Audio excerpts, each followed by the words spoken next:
Thank you so much for coming. I can't believe I'm more popular than Irish Sun. That is bizarre. That's so weird. No, really, genuinely, thank you.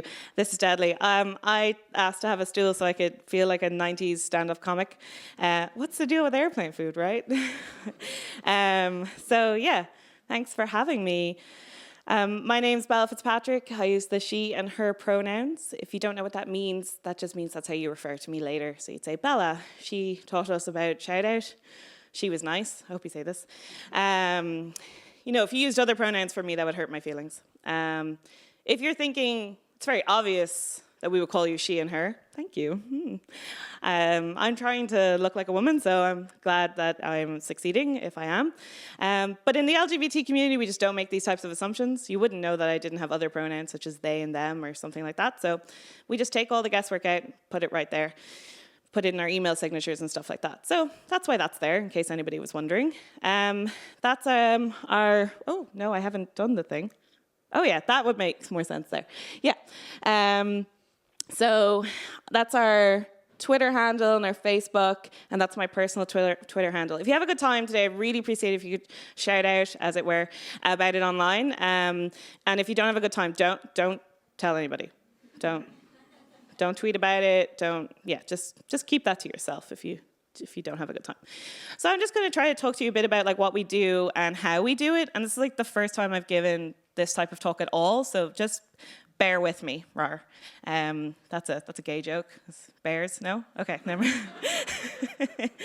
mind. Cool. So this is just some of our stats from this year. Our primary activity is giving workshops in schools with students to tackle LGBT bullying in schools, in the classroom.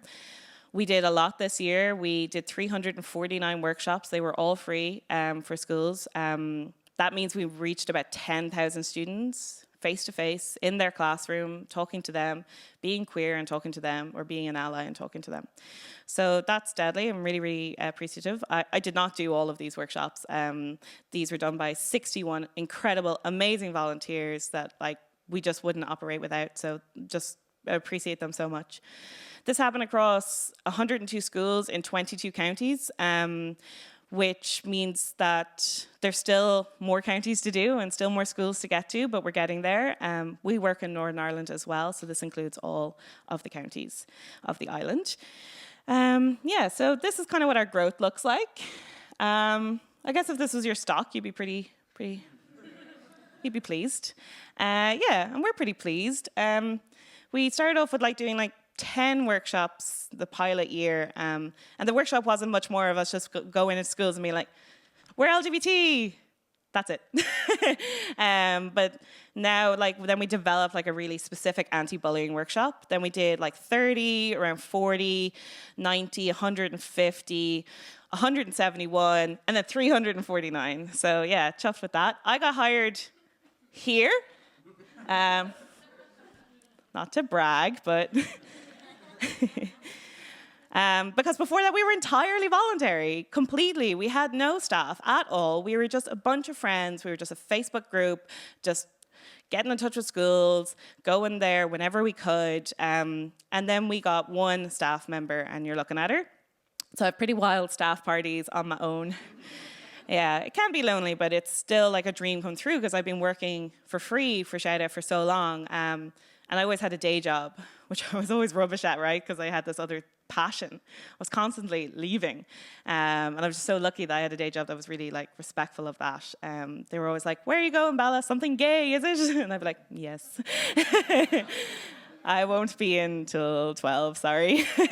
Yeah, so, I mean, this isn't that growth there. That's not about me specifically. That's just what happens when you can have staff. This is a similar story for tech startups. You might have an idea, working at the weekends, and once you commit your full time to it, you just see this growth, and it's really, really amazing. I'm also only part-time, so this is 20 hours a week. Imagine what we do with 2 staff members. God, be mad. So yeah, it's just been a really incredible journey. It's important to know we're doing this in Ireland, on the island of Ireland, which is a very interesting place to be talking about LGBTQ LGBTQIAP stuff because we're just a funny little country, aren't we? It's like a funny little teddy bear shaped country. We have a lot of good stuff. We have a lot of good equalities, but legal equality does not equal social equality. So we got a lot of good legislation. It's 25 years since decriminalization of homosexuality between men. So that means before 25 years, you could go to jail, and people did. Men did go to jail for holding hands, for kissing. And now we have marriage equality, and we have gender recognition. Hands up who was in Ireland for the marriage equality referendum. Okay, loads of you. So you kind of knew what it was like. It was tough because, like, begging people for your rights is like not an ideal way to spend a Saturday, but that's what we did. It has not done what people think it has done. It just hasn't. People think it is representative of an expansion of tolerance, and it just isn't. What we put forward in the marriage equality referendum was an extremely limited view of LGBT people and LGBT culture. So, it was very much just like, we're two white able-bodied lads and we work in KPMG and we just want to watch the Late Late and have a pint to get married, woo! And there's nothing wrong with any of those things. Working in KPMG, that's fine. Having a pint is fine.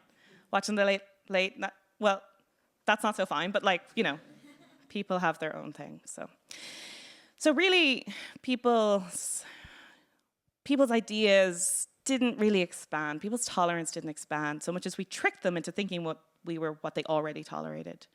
And that means we haven't seen the movement in schools that you would think we would see in a post-marriage referendum Ireland.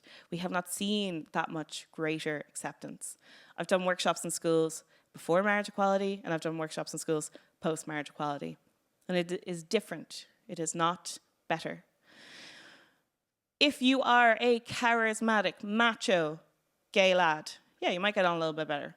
If you are a feminine, charismatic, popular gay girl, you might get on a little bit better. But if you go against gender norms, it's still a very, very tough place to be in Ireland.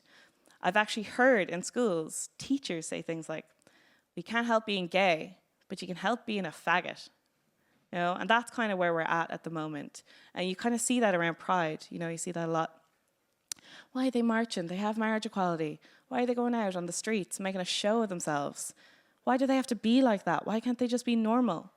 There's this whole idea that the ultimate goal of the LGBT community is to assimilate into a cis heteronormative mainstream. And that's just not the case. We just want to be tolerated, we want to be celebrated, we want to be accepted.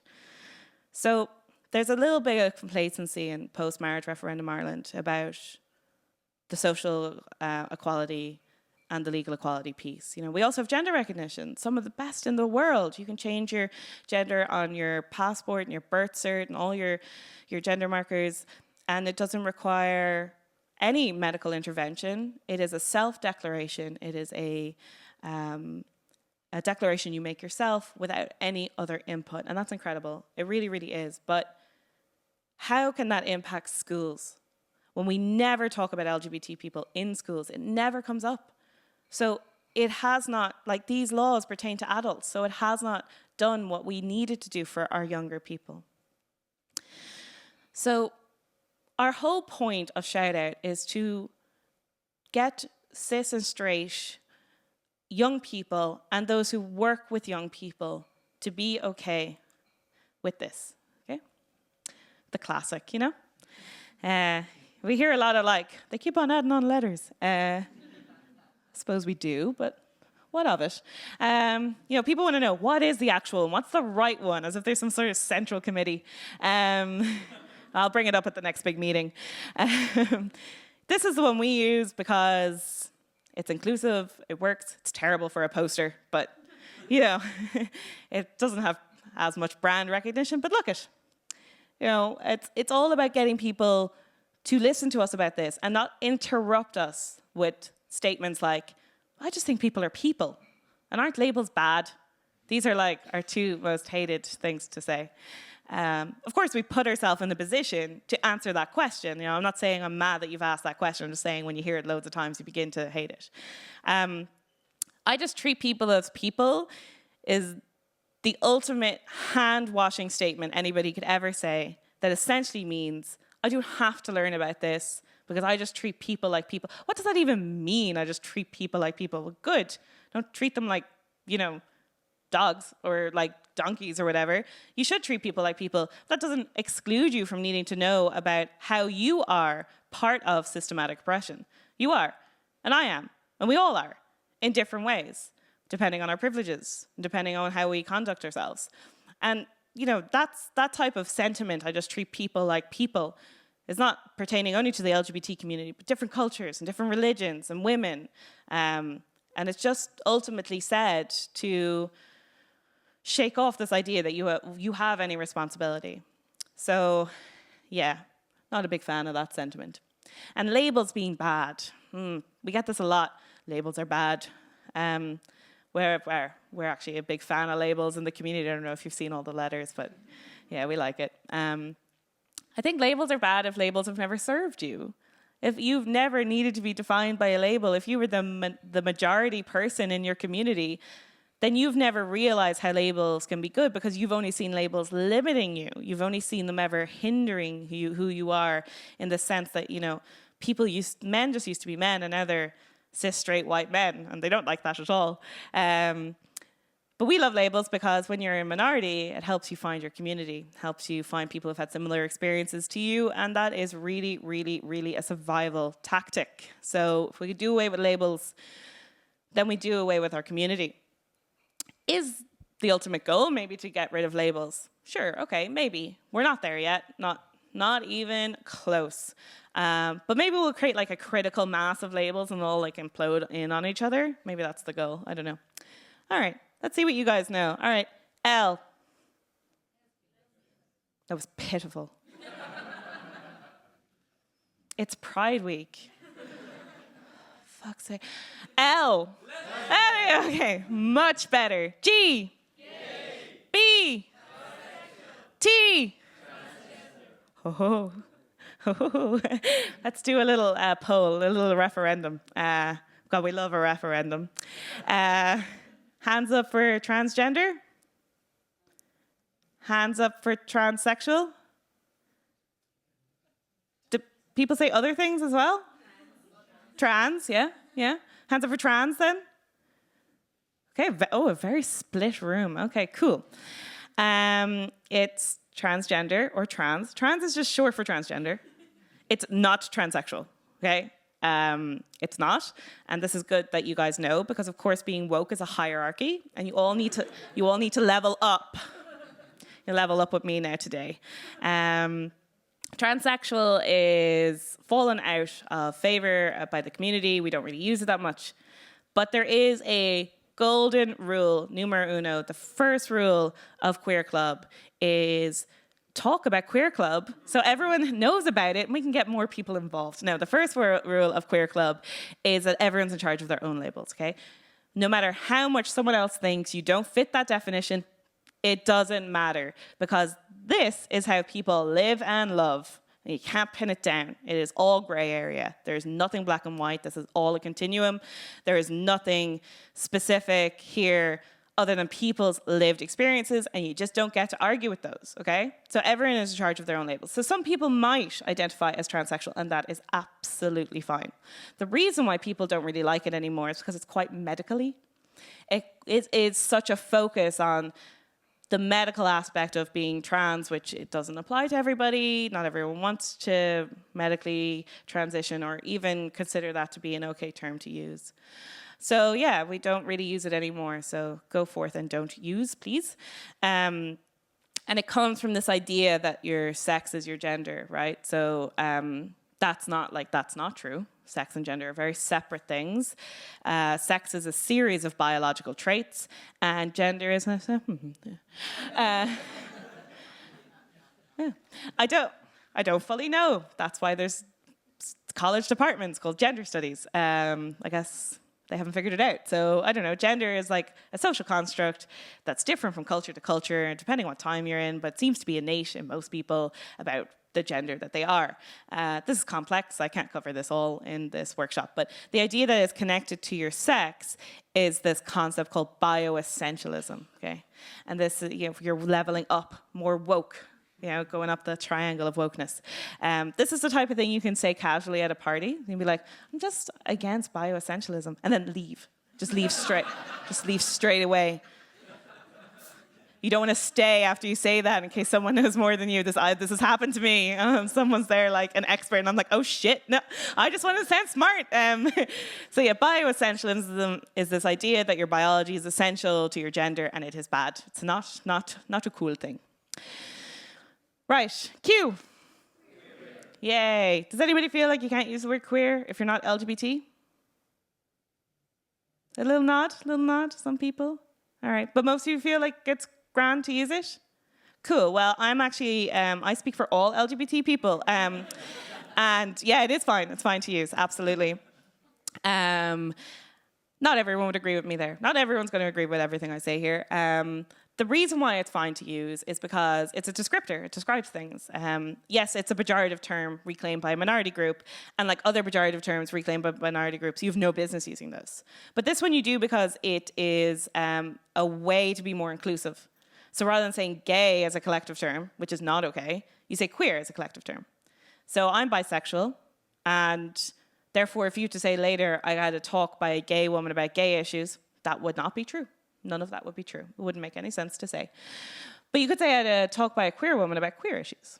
Queerness is what connects everybody in the community. Not everyone identifies that way because rule number one, everyone's in charge of their own labels. But most people do, of the younger generation, and most people we talk to in schools do identify that way. So say like, I'm a bisexual woman, Julian's a gay man, but what connects us is we're both queer. That's like in the multiple Venn diagram of all these identities, the very middle bit, that's queer. So yeah, go forth and use if you want. Intersex, very good, yeah. So this is where we don't love exact definitions. I guess with intersex, it can be quite handy. So it's having sexual characteristics not typically associated with being either male or female. So this is where lots of people think of sex as being a binary concept. Men over here, women over here, penises, vaginas, nothing in the middle. All penises in one box and all vaginas. Oh, sorry, that was gross. Sorry. And there is space in between. There is different ways to have biology, and they don't fall into a certain pattern all the time, and if that's the way you are, then you're intersex, and it's not a birth defect, it's not an abnormality, it's the way skin color and hair color vary between individuals, so do characteristics of sex. So this would also be an argument against bioessentialism. So that's really good to know. Just back on queer for a second. When I said that it's more inclusive, that allows you to sidestep an issue called gaywashing. And this is where a gay man washes you. No, it's not that. It's not that. This is where, you use gay as a collective term, and it's very, difficult and problematic for the rest of the community. I don't know if you noticed, but like G is actually just one letter. Like there's a bunch of others. And this brings us to a problem with this acronym being actually a little limiting. It doesn't really serve us that well because it's very front-loaded with the kind of most represented identities. And if people's attention span is kind of front-loaded as well, and then you kind of trail off, then you're losing some of the least represented identities as you go down the line. So it can be a limiting acronym. Great brand, though. Everyone recognizes it, so you have to balance the two. Okay, A.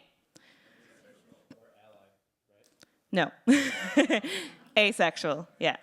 Yeah, absolutely asexual. If you wanted controversially to put in ally, you'd have to put in another A. Okay. Two A's, yeah.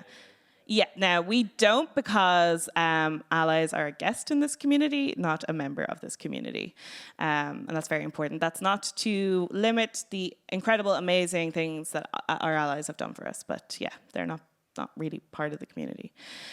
So when we do this in schools and we say, what's asexual? Normally the kids say, that's when a strawberry mates by itself to make another strawberry. And we're like, yeah, I don't know, made it to the community somehow. Yeah. No, of course not. This is when you don't experience sexual attraction to other people. So very similar coming out story to LGB, where you get to a certain age, people are talking about sex. Say if you're a gay guy in a group of lads and everyone's talking about sex with women and you're like, ooh, no thank you. It's like that, but you're like, ooh, no thank you for all sex with other people. That doesn't mean they won't have sex necessarily, but they don't experience that sexual desire. They might want to be romantic. They might have a romantic attraction. So you could be asexual but romantic. And within being asexual, you could be asexual, biromantic, panromantic, heteroromantic, homoromantic. So it's a whole thing. Yeah. Very underrepresented, though. Very underrepresented. Does anybody watch Riverdale? Yes? Okay, so I mean, it's just terrible, isn't it? Yes, but it's great. Like, it's awful. It's brilliant. Yeah. So that's based on a graphic novel, and in the graphic novel, one of the characters is asexual, but when then they put it on Netflix, he's not, Jughead. And he's like hypersexual in it, Yeah, so that'd be disappointing, wouldn't it be, if you're asexual and you were like, oh, never mind. Yeah.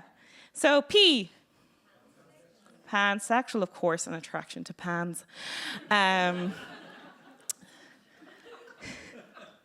day I'm just not going to clarify after I say that. Yeah, so I mean, I can say that because I'm bisexual. You can't say that. Don't make that joke. That's not part of your woke hierarchy thing.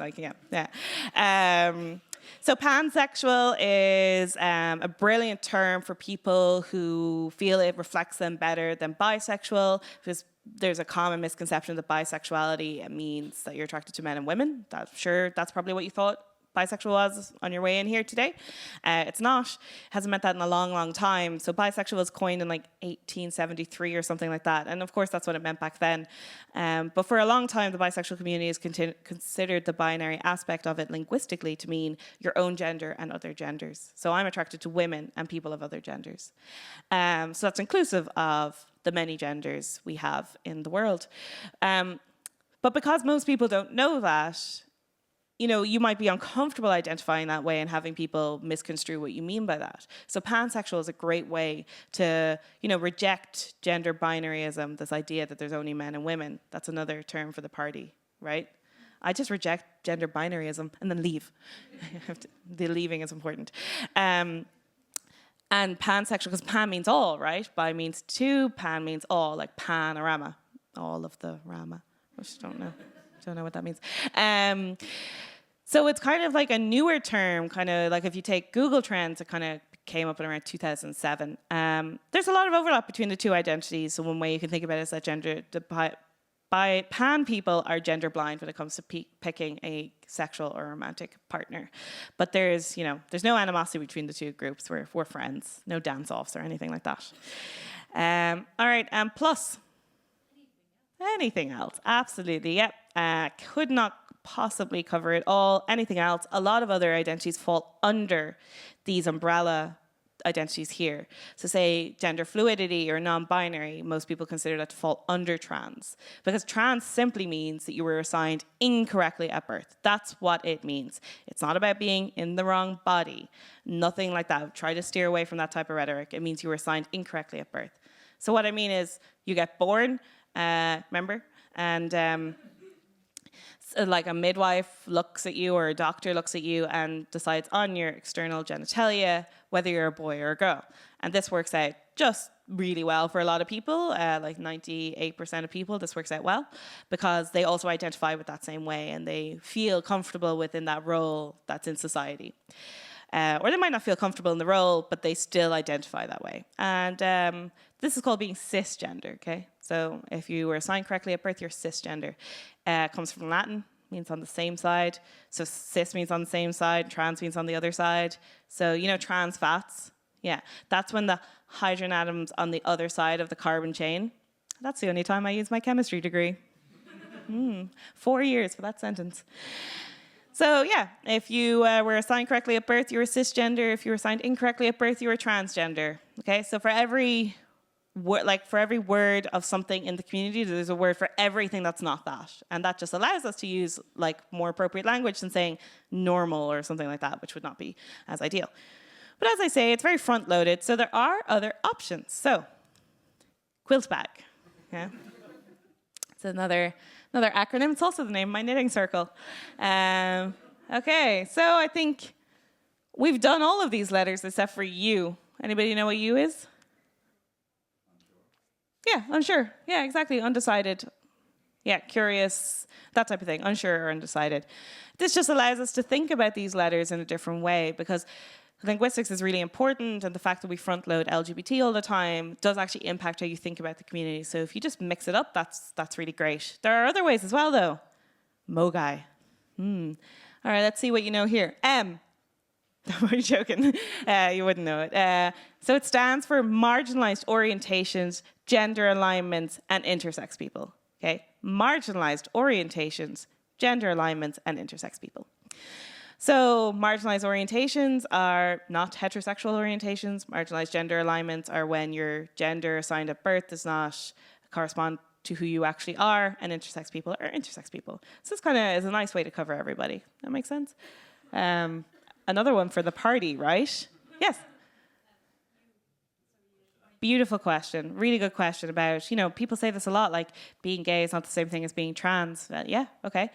Why we do this is because all of the LGBT community fall under not the assumption of the norm. That is what binds us. So when you're born, you get assigned a label at birth. People expect you to identify that way, and people expect you to behave that way. And part of that behavior is that you will like the opposite sex. Okay? So this all falls under a line of assumed identities, of all of which the LGBT community are not.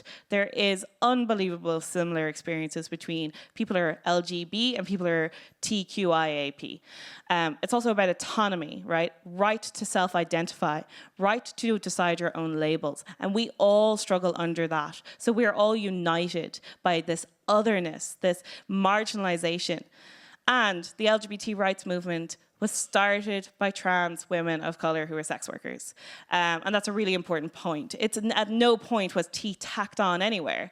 Maybe in, the marketing department, who I've yet to meet, of the LGBT community, I need to have a chat with them. But, at no point did it get tacked on. It was always the one community. Because for a long time, it was so taboo, and it would just mean your instant death if you came out as trans. So that's where you have ideas around drag culture, where there's a lot of drag queens were actually trans. Now we can think about them as very separate identities, but at the beginning that was always in the gay bars, that was always with the lesbians, that was always with the bi people, the queer people, the people who didn't get to decide how they were assigned at birth because they had genitalia that looked like none of the above options, which is male or female, and they had unnecessary cosmetic surgery done on them as babies. And that falls under the line of not being allowed to identify yourself and not having that autonomy. So what connects us all is this experience. We are all connected in this way. Yes, we have different experiences. I have a different experience from a trans woman. I have a different experience from an intersex person. I have a different experience from an asexual person. But I have more similar experiences with them than I do with cis straight people. So hopefully that answers a little bit. Okay, so this is what we're trying to get people to care about, and there's a few principles. Learning is easier than unlearning. Okay, so learning something from nothing is way easier than undoing social conditioning, which is what we have to do in ShoutOut. You can't be right, but you can be wrong. This is shit, but it's just true.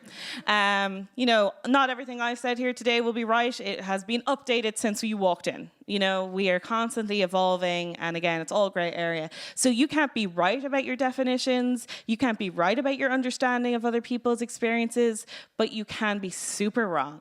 You could say it in the wrong way that really excludes a lot of people, or you can say it in the most updated way, but you're never right, okay? Just bear that in mind. I'm not right now. No one's right. You can only be right about your own experiences. And then knowing is not the same as caring. And this is key, okay?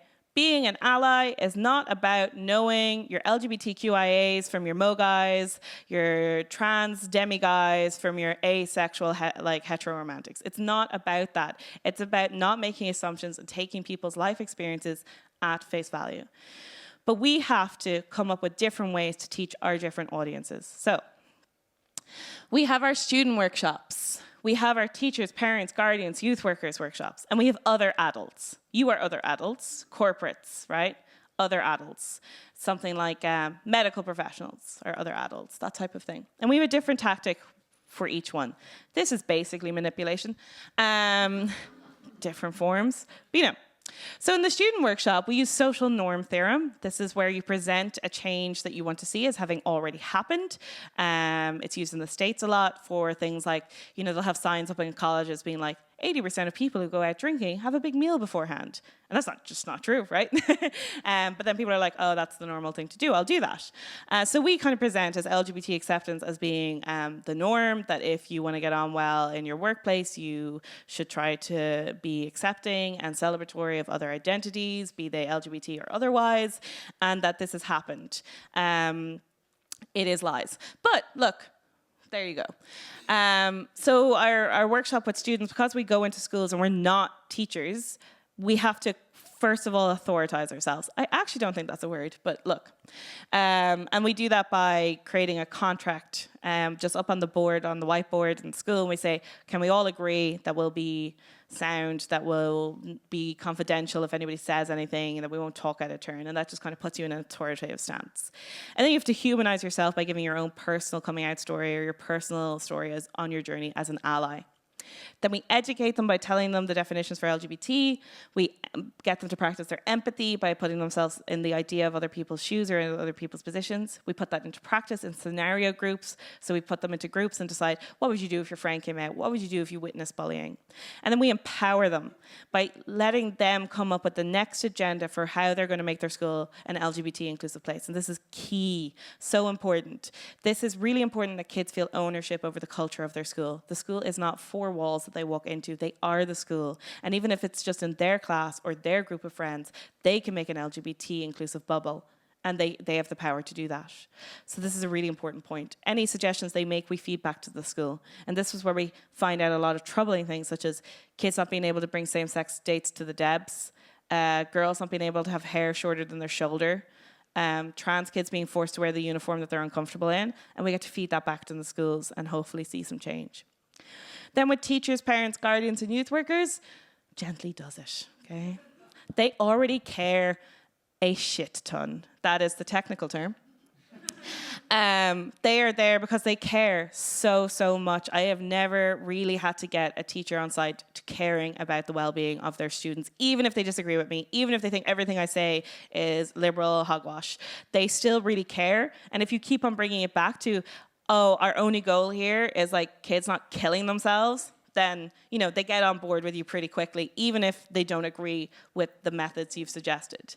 So we like to reassure them, this is solvable, these are solvable problems, a few steps, you'll be grand, educate them, put it in practice, and empower them to go forward. So kind of similar to the student workshop in a lot of ways. And then other adults, different, right? We use intellectualization to make you value the concepts, okay? That's the idea here. Because most of the time when we're doing other adults, we're doing corporates. Most people who work in corporates go to college. We have a value system around higher ideas, and we just exploit that by making it seem like a difficult thing to get your head around, so then you will value it. The main issue you have with corporates is that people come to seminars and think, I am going to be patronized by someone who's going to tell me to be nice to gay people, and I know to be nice to gay people. So we need to make sure that they know that it is more in depth than that. They are going to learn something. It is going to be interesting. They are going to be able to use it at a party and walk away. So the first thing we need to do is horrify them, okay? This is the first step. Get them to care. And that's why we bring in stats like 3 times more attempted suicide by LGBT young people compared to their cis-straight counterparts, twice as much self-harm, and 4 times the amount of depression, stress, and anxiety. Get them to care, get them to realize post-marriage equality, we have not solved everything. Then we soothe them. It's okay, corporates. It'll be all right. That there are things we can do, there's an action plan, there's an agenda, it'll be fine. Then we engage them with complex theories, bamboozle them. And then we horrify them again. So they leave and they want to do something. That's when we talk about the unnecessary normalization surgeries done on intersex young people, which is the next big thing for the LGBT community in Ireland, just to stop these. And they have been stopped in other countries. So these are this is very behind the curtain, guys. I got a little uncomfortable that you know all my tactics now, but look. So how we go about intellectualizing it is, rather than explaining each letter in a definition, in a silo, we consider them as falling somewhere on a series of spectra, okay? And this is really important because everyone's reflected on these, not just LGBT people. Straight cis people are reflected on these too. And once you can see yourself in something, suddenly you care about it a little bit more. So I'm not going to go through the full whack of what we do because it takes about 2 hours and the sun is shining, so I won't do that. But this is just like a general idea of what it looks like. So we do this on a flip chart on a whiteboard. It's very organic. We never really do it on PowerPoint because I think there's like a Pavlovian response to PowerPoint, which is to fall asleep. So I'm apologizing if this is happening now. But we consider these spectra as like sexuality, sexual orientation, gender expression, gender identity, and biological sex. All of them fall on a spectra. Some of them need to be a triangle because there's ideas outside our binary concepts. But we lure them into a false sense of security first by having them just straight lines, and then we add the triangle later. And they're like, oh no. They'll be okay, though. The first thing we do is differentiate sexuality from sexual orientation because, of course, these are different, but people use them interchangeably a lot. The reason we like to differentiate them is that we're not talking about sexuality in schools. It doesn't come up. It doesn't happen. And people use it to deny our access into schools. They say, I don't think you should be talking about sexuality in schools. What has that possibly got to do? This is every mother's accent. What has that possibly got to do with school? And they're there to learn and blah. So we'd say, well, we're not doing that because sexuality is different from sexual orientation. Sexuality is how much you like sex, the type of sex you like, the frequency of the sex. Sexual orientation is with whom you might want to have that sex. So when we talk to young people, we talk about sexual orientation. More often not romantic orientation. We don't talk about sexuality. But we do in the corporates, if you ever want to book one, talk about sexuality. But I guess the important point around sexuality is just like how much we moralize sex, right? So asexual people, they get extremely discriminated against, saying you don't have sex, well, you're weird then, or you haven't met the right person, you don't know your body, or you're not being sex positive enough. All this really annoying rhetoric for them, which denies them their right to be in charge of their own label. Rule number 1. So you can consider, sex positivity to be a movement that is about being comfortable with any amount of sex you're having, because no one is. There's too little sex, and you should feel bad about that because you're a loser, you're not having enough sex. And there's too much sex, and you should feel bad about that because you're a little slut, right? And then there's this perfect amount of sex that you can feel good about having, and no one knows what it is. So we all just feel bad all of the time. Welcome to Ireland. So we like to talk about this a little bit and get people to realize that, as long as you're comfortable and consensual and happy, then that's all that matters. And there's a couple of ways you can talk about these issues. You can build on ideas that people already have, build it up, blocky, or you can flip the idea on its head and go with the most complicated issue first and build down. And this is where we have our pyramid of queer concepts. So at the bottom, love is love. Isn't love grand? Love knows no gender. Love is love. Everyone knows this. Most people accept this. If people don't accept this, they're not really going to get on board with a lot of what I'm saying anyway. And I don't know why they came to my workshop. So yeah, love is love. Touted around a lot. I absolutely despise it, but that's another workshop. Love is not love. People aren't people and love isn't love. That's their takeaway message from this talk. But it's a really good place to start because people in general accept that love is love and that love is grand. You do you. That is my general way of saying people can express themselves however they like. Men can wear nail varnish. Ooh, women can be butch. That type of thing. And a little less people accept that, but a little more than the next thing, which is everyone is in charge of their own label. People don't like that. People love gatekeeping. They love it. It's like their favorite thing. So like if you say had a gay man who sleeps with multiple genders, sleeps with women very often, people would love to deny them that they're gay, but they're in charge of their own label. Now, are they not using the label bisexual because of the stigma around being bisexual? Maybe, probably. Let's work on that stigma. Let's not chastise the person for the label they've chosen, okay? Everyone's in charge of their own label. We get people to accept that, then they have less of a back and forth about, but if you're this, and then how can you be that if, and we're like, well, everyone's in charge of their own label. Sex isn't the same as gender. Way less acceptance around this because we've liked to have interchanged, twisted it all up a lot. But when you kind of get into the concepts and the idea that there's always been third genders in society since record, in every anthropological study ever, every society has found third genders. So that's male, female, and third genders.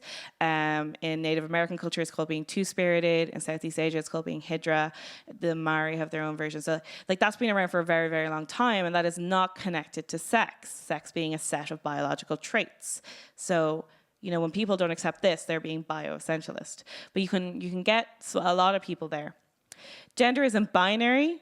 That's a little bit trickier because we've been touting this, men and women, the men and women of this country, all the forms say male and female. There's no other option. There might be options on, cool forms, but not government forms. Eventually, you might get people to just accept down in the you do you, you kind of bring that up and say, well, ultimately, what does it take away from you? And if you have to go down that route, it's not ideal because we are trying to aim a little bit higher than tolerance, trying to aim for acceptance and celebration. But sometimes you have to settle for tolerance. You can't do this and be a purist. It just wouldn't work. So you have to, put all your woke ideals aside because you have to bridge that gap. And that's what we're doing. We're standing in between the two communities and bridging the gap as best we can. And then either is sex. That's the toughest one. Sex isn't binary either. There's all these other traits you can have. There's different ways to be a person. You can have ambiguous genitalia. It's a terrible term, but it's what is used in the medical industry. You could have XY chromosomes, normally typically associated with being male, but you could have XY chromosomes and have a vagina. And this happens. It's not something I've made up. And in that case, is that person male or female? Oh, we don't know. What is being male or female? We don't know. It's all a series of spectrums and different ways of looking at things. We like to think about it as very, very strict. And that's because it's easy to teach kids about strict ideas that fall into certain boxes. That is an easy way to think about things. But if you study biology at a higher level, you realize that most of biology is people being like, oh, I don't know. It's all very weird. I don't know. And that's very confronting for people to not feel like they know the truth, and that they've been lied to. And you haven't been lied to every time you've been told there's only men and women. You haven't been lied to. You just haven't been told the full truth, okay? And that's okay. So you can either build up or you can flip it on its head, start with the fact that biological sex is not binary and move downwards. Because if biological sex isn't binary, what is gender? What is sex? Who does it care who you love? You can go that way. So it's one way or another, and it's all about the audience that you're with, the type of people they are, and the tactic you think is going to work on the day. So you decide at the time. So I'm very uncomfortable that you know all my secrets. And now I would like to ask if you have any queries. Thank you.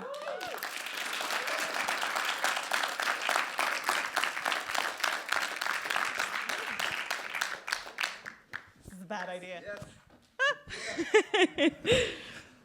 Thanks very much for that talk. That was really interesting and insightful. I had a question about, I guess, what you were describing as people are in charge of their own labels. And, there's a lot of challenges to that, you keep brushing up against the limits of self-definition. And, from, parents saying, oh, it's just a phase, to, I don't know, jokes going around like, oh, you can identify as another gender? Well, I'll identify as a chair. Ha ha. Yeah. And, how do you respond to that? Yeah. What's the tactic for that? The classic one we get on the internet is I identify as an attack helicopter. I don't know, all the anti-trans people had a meeting and decided that was the funniest thing to say you identify as. So yeah, we get that a lot. And I guess there's a lot to unpack there. Like, I'm bisexual, so I've had a lot of, that's just a phase. I've had a lot of that. Now, I came out at 9. I'm now 28. It is a long phase. But so what if it was? Ultimately, so what? Should we be such gatekeepers, or should we leave that door open? And should we allow people to explore their gender identities and their sexuality and their sexual orientation and all these, and their gender expression as well? I think we should be far more fluid about these things, because that allows people to not have to be so sure before they say anything about it. And that pent-up anxiety is where we have what's called minority stress, the fact that you're in a minority group being a stressful experience even before you experience any sort of discrimination. So I just think the answer to this is to not care as much, but that doesn't mean you get away with not knowing how to be respectful. Those two things aren't the same. Just saying, I don't care how people identify, that's not helpful. We should all care about what makes someone comfortable and what makes someone's movement through this world easier, especially when what we're asked to do is so easy on our behalf. Ask people's pronouns, not assume if they're straight or gay or bi or whatever, not slagging them for what they wear. These are really simple things to do. It's like the way buildings are accessible. That's an easy way to make some people's life. Are they in the minority? Yeah. Does that mean we shouldn't care about them? No. So I don't think there's any limits to self-identification. The question is, what does that mean you're asking other people to do? If you're saying I identify as non-binary or gender fluid, what are you asking other people to do? You're asking them to use maybe a name that they isn't on their birth cert, and pronouns that you might have not heard of, like they and them or z and them or something like that. If you identify as an attack helicopter, what are you asking people to do? Are you asking them to have a helicopter landing pad for their work? Maybe you are. I don't know. But if it's something I can do, I'll actually do it. I don't care if that's how you identify, but you're just being facetious when people say that. Of course they are. But the way to counteract that obvious, ridiculous claim is to be accepting. Kill them with kindness, as my granddad would always say. What can they come back as you with if you say, oh, you're an attack helicopter? Right, so what pronouns do you use, though? That's the answer. Thanks for the question. Thanks. Hi. Hi. Do you have a way to reach people that are not in school and not in corporate? Yeah, so we do a lot of works with like youth groups and scouts or early school leavers as well. But we have now started to talk about, it's my colleague Claire, we started talking about having like open meetings for people who want this information. Important to note though that we're not an LGBT organization for LGBT youths. Like we're not youth workers. Mm-hmm. So we don't have like, come to our like cafe and be LGBT with us, because there are other places that do that and do that really, really well, such as Belong To.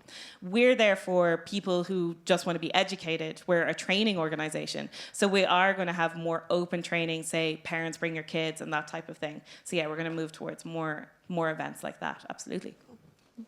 Any other questions? Hey, great talk, first of all. I was wondering, so in my personal life, I think I see more and more of resistance against like trans inclusivity, especially from within the LGBT community, paradoxically, like TERF specifically. And I wanted to ask, like, have you run into these people at all? Or do you feel you run into them more? Oh, yes. Does everybody know what TERF means? Trans exclusionary radical fuckers. The F actually stands for feminists, sorry. Trans exclusionary radical feminists. It's just a misnomer because they're not feminist.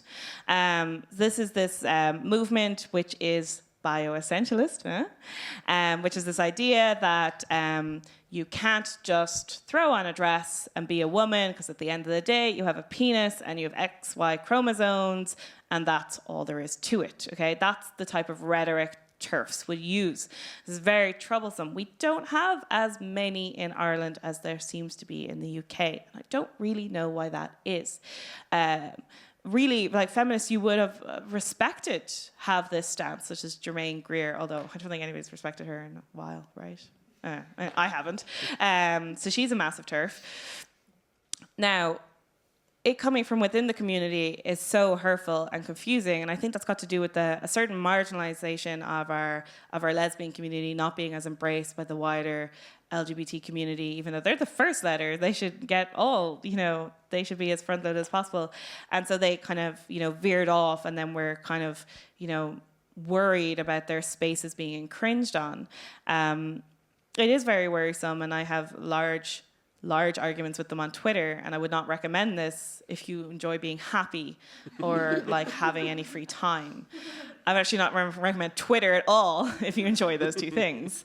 The key here is to really rip off their mask of what they are presenting, which is this like terribly polite, just wanting to have a conversation piece. That's what they always say. So there's this group in the UK called Women's Place UK, who are an anti-trans organization. They are a hate organization. They've created a document that looks like it's trans inclusive for teachers that is just hate-filled, and that is despicable. They have all this rhetoric around just being very, very polite. And ultimately, when you are a marginalized group, you don't care about politeness. You don't care about P's and Q's. You care about systematic oppression, and they are holding that up. So I don't care if they had tea and biscuits at their meeting. They're a hate group. They're a hate organization. So if you get them to reveal that by pushing ever so slightly, get them to take off that mask. Because a lot of times there's like, we're just having a meeting. It's freedom of speech. There was tea and biscuits. I can't believe all this outrage that there is. Can't women meet and have tea and biscuits anymore? And you're like, yeah, cool, you can, but not when your whole purpose of your organization is to marginalize a very marginalized group. And they conveniently ignore the statistics around how vulnerable trans people are. The average life expectancy of a trans woman of color in the United States is 35. 35. Okay? You're talking about 1% of people. They are not a threat to you. If you're talking about bathrooms, right? People should act appropriately in bathrooms. The end. Okay? You should not know about other people's genitalia in a bathroom, because if they're using the bathroom wrong, if you found out about their genitalia, that's essentially it. So I really like to push them on it, so then their mask slips a little bit. So then people on the periphery who are sort of seeing their point are like, oh, you're like just hate. You're actually just hate. You have a nice facade, but you're actually just hate. And that allows you to get more people to realize the bigger picture here. One up the very back. I can speak about that. Yeah. Because I was a school teacher. I was at an event last week where there was a children's art competition, and it was run by, I like what you said about, I belong to the INTO LGBT group. Yeah, fantastic group. Yeah, Yeah. and I feel confident, and that gives me courage as well, you know. Or moving on to the hate thing and the trans. I heard this dreadful story at that meeting, at that award ceremony, where, now I wonder, am I saying this? A 5-year-old child with a penis came to school dressed with a dress on. Yeah. With its mammy, and Their mammy, yeah. Standing by said, beat that out of him. Oh, Jesus. And so that mother was distressed, and the school principal was distressed, and they don't know what to do about that situation. Yeah. So I think, I just want to throw it out. This is Yeah. on the ground what happens. Yeah. Now, particularly in multi-denominational schools, more children can present as they want to present. You know. Yeah, that's such a troubling but unfortunately common story. Tenny just recently published a report on gender norms in primary schools, which was very troubling, about how much we're force kids into gender norms. And, this young child who might be trans or might like dresses, like those aren't necessarily the same thing, and both should be accepted.